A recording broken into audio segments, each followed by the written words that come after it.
Ayatollah Ali Khamenei শুধু রাজনৈতিক কর্মকাণ্ডের জন্যই নয়, তার হাতের আংটির জন্য সমানভাবে পরিচিত। তবে কি আছে তার এই আংটিতে? এটিকে কেবল একটি আংটি, নাকি এর মধ্যে লুকিয়ে আছে কোনো এক অজানা রহস্য? তিনি প্রায় হাতে পরতেন হলুদ আগেট, ফিরোজা এবং ইয়েমেনি আকিক আংটি। প্রতিটি আংটির পাথরে লুকানো আধ্যাত্মিক শক্তি ও ইতিহাস, ইসলামী আশীর্বাদ এবং সুরক্ষার প্রতীক। সব মশার বিরুদ্ধে সুরক্ষা দিতে এলো বসুন্ধরা এক্সট্রিম অ্যারোসল, মশার বিরুদ্ধে এক্সট্রিম সুরক্ষা। চলুন তবে জেনে নেই এবারে আংটিগুলোর রহস্য কি। হলুদ আকিকের আংটি। এই আংটিতে বসানো থাকে হলুদ আকিক পাথর। ইসলামী বর্ণনায় এটিকে সমৃদ্ধি, মানসিক স্বচ্ছতা ও সুরক্ষার প্রতীক বলা হয়। অনেক সময় এর নিচে শরফে শামসের দোয়া খোদাই করা, যা ঐশী রক্ষা কবচ হিসেবে বিবেচিত।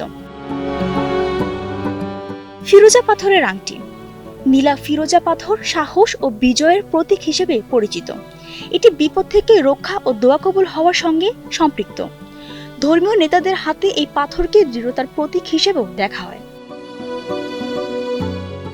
ইয়েমেনির লাল আকিকের আংটি। সবচেয়ে বেশি দেখা গিয়েছে ইয়েমেনির লাল আকিকের এই আংটিটি। লাল ইয়েমেনি আকিককে বরকতময় পাথর বলা হয়। এটি ঈমান ও বিনয়ের প্রতি আনুগত্যের প্রতীক হিসেবে বিবেচিত। সরল কিন্তু গভীর অর্থবহ এই আংটি তার আধ্যাত্মিক পরিচয়ের সবচেয়ে শক্তিশালী প্রকাশ। এভাবেই আধ্যাত্মিকতা, সংগ্রাম এবং অবিস্মরণীয় নেতৃত্বের প্রতীক হয়ে রয়ে যাবে আয়াতুল্লাহ আলী খামেনি এবং তার হাতের আংটি, যা আজও বিশ্বের বহু মানুষের জন্য প্রেরণার উৎস। Desk report, Kaler Kantho.